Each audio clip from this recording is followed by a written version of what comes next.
Today, I'm sure you are particularly worried about the economy in Britain.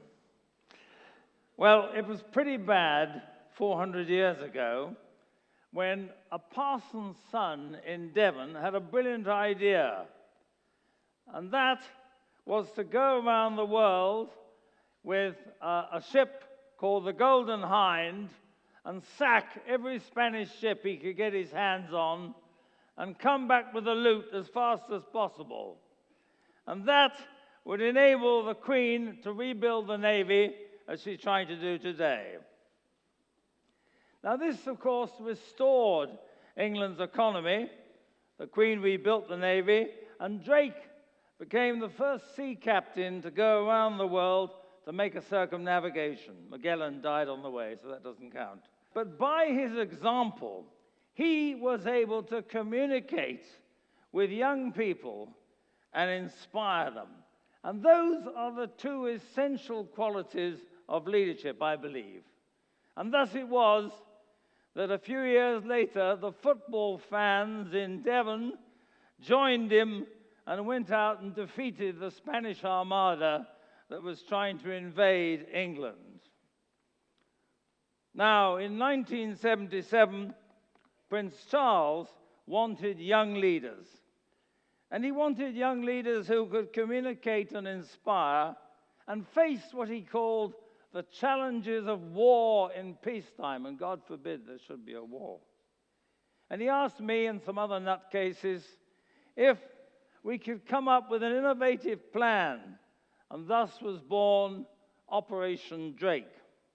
The Prince of Wales went on television and said that anyone who was 17 to 25 and were fit, compatible, could speak English and could swim, could have the chance of 3 months of adventure somewhere in the world, all expenses paid, helping communities and doing conservation and so on.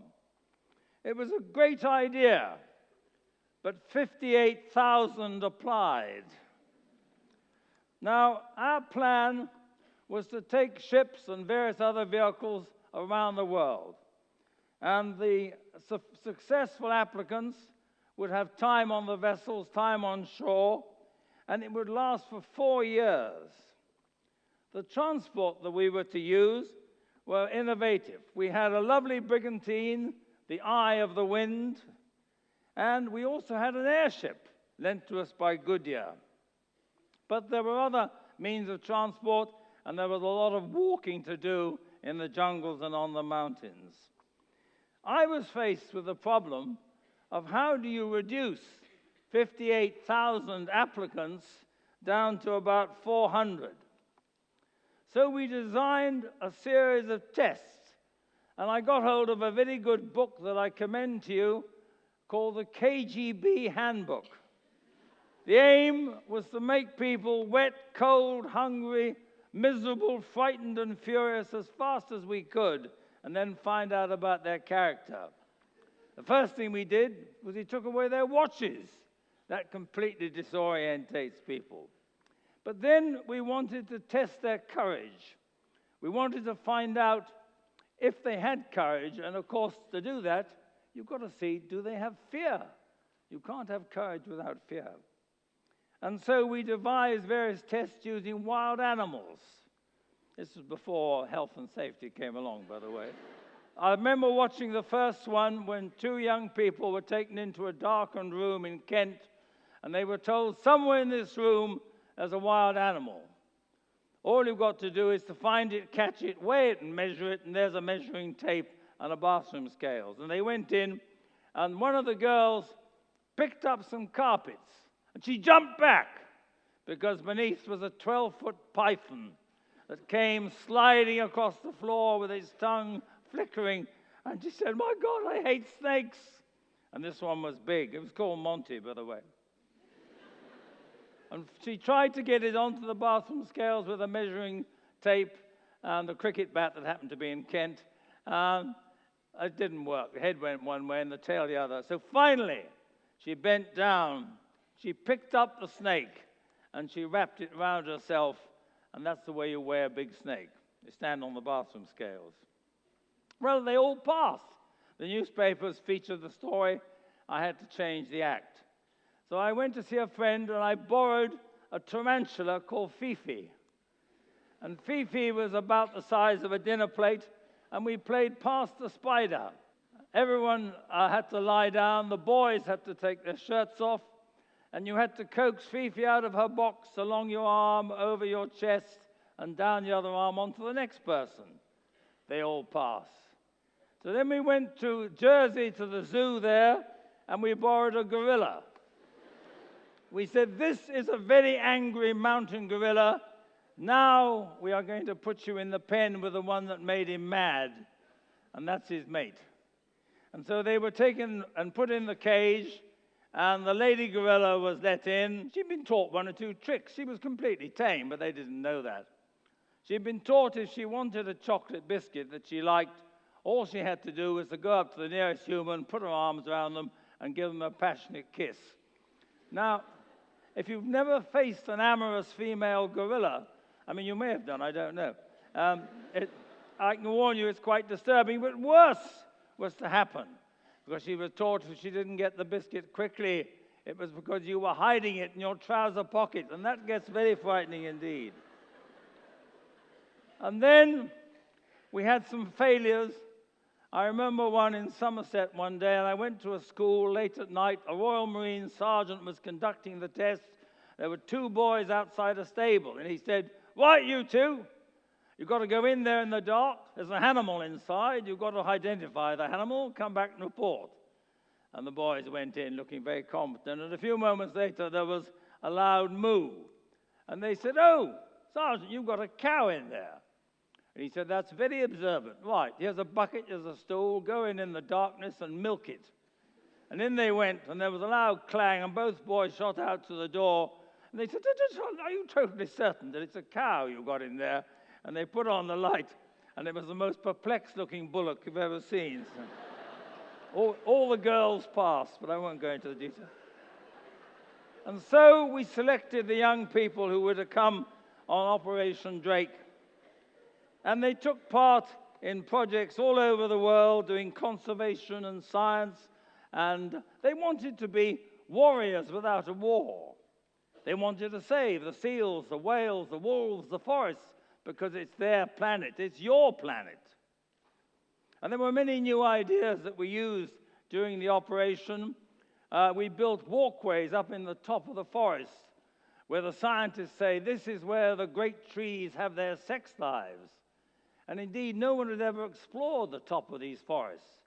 And this idea goes on today in many parts of the world. We also had an underwater device called an igloo, like a house. And with that, we could go down and actually live inside a bubble amongst the coral reefs.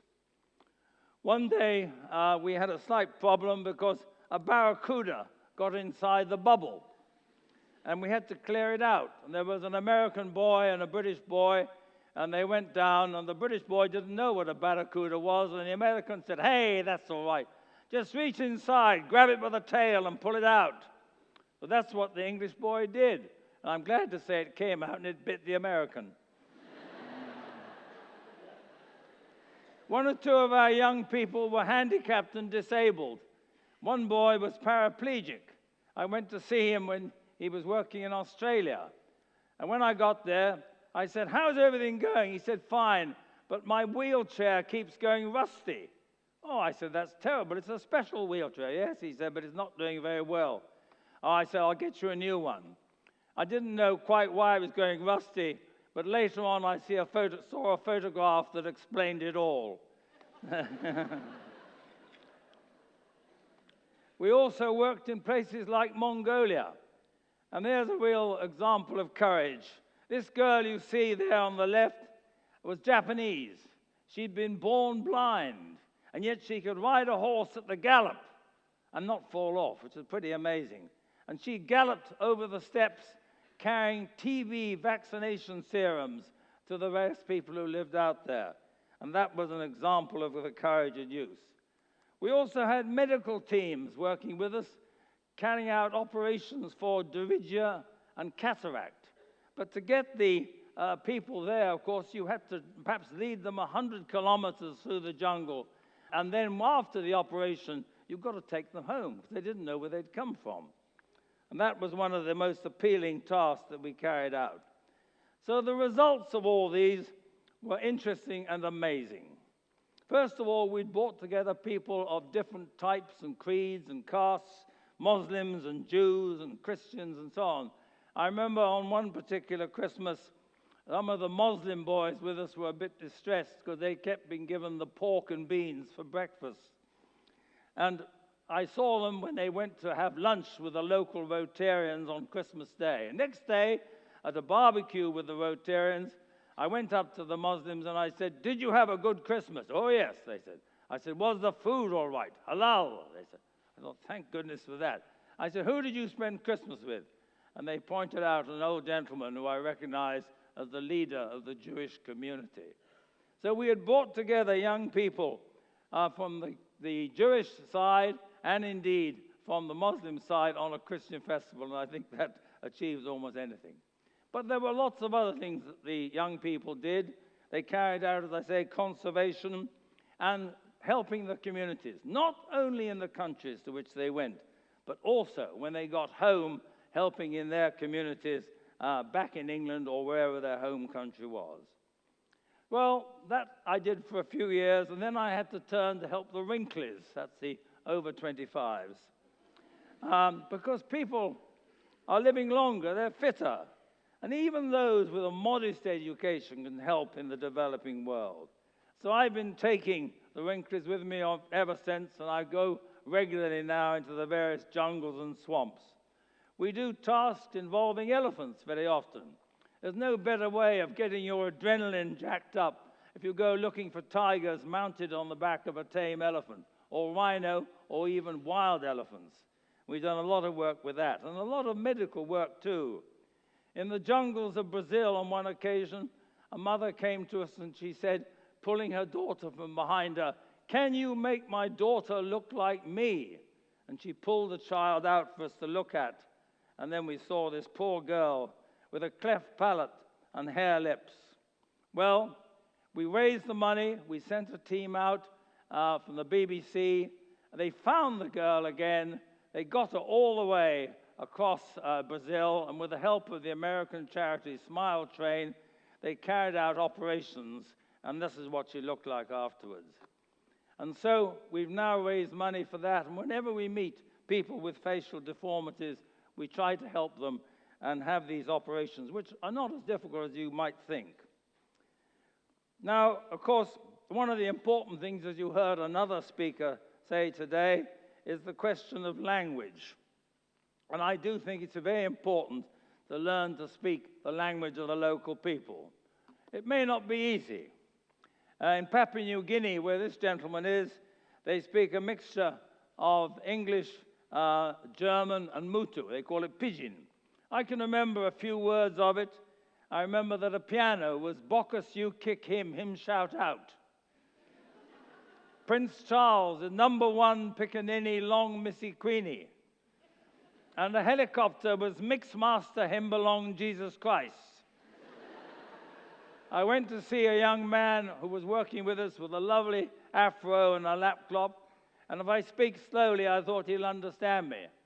So I said, "Afternoon," and he said, "Afternoon." And I said, "Where is your home?" And he said, "Madang." "Ah," I said, "Yes. I come from England." I said, "Do you know England?" "Oh, extraordinary. How do you know England?" And he put his fist on my chest and he said, "I plays cricket at Lord's."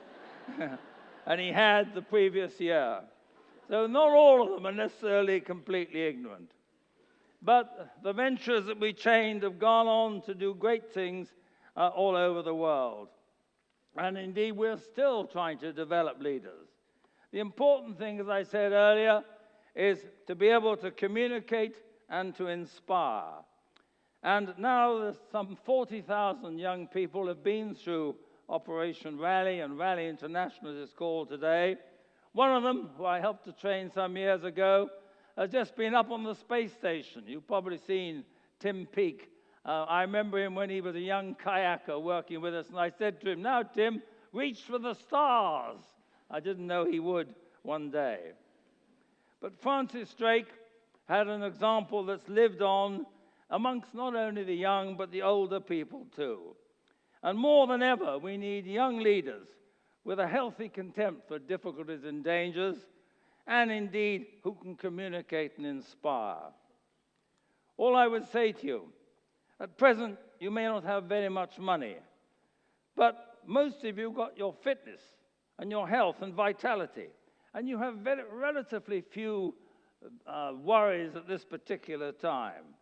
But I can tell you, by the time you're about 50, you may not have the health and vitality that you have today, and you'll certainly have a great many worries. So my advice to you is to go out, see the world, meet the people, even if you don't agree with what they say and what they think. Go, as Frank Gardner said, go to the Middle East, see what they have to say, and try to understand them. And at the same time, yourselves, try to make the world a slightly better place. And say to yourself, I can do it. Thank you.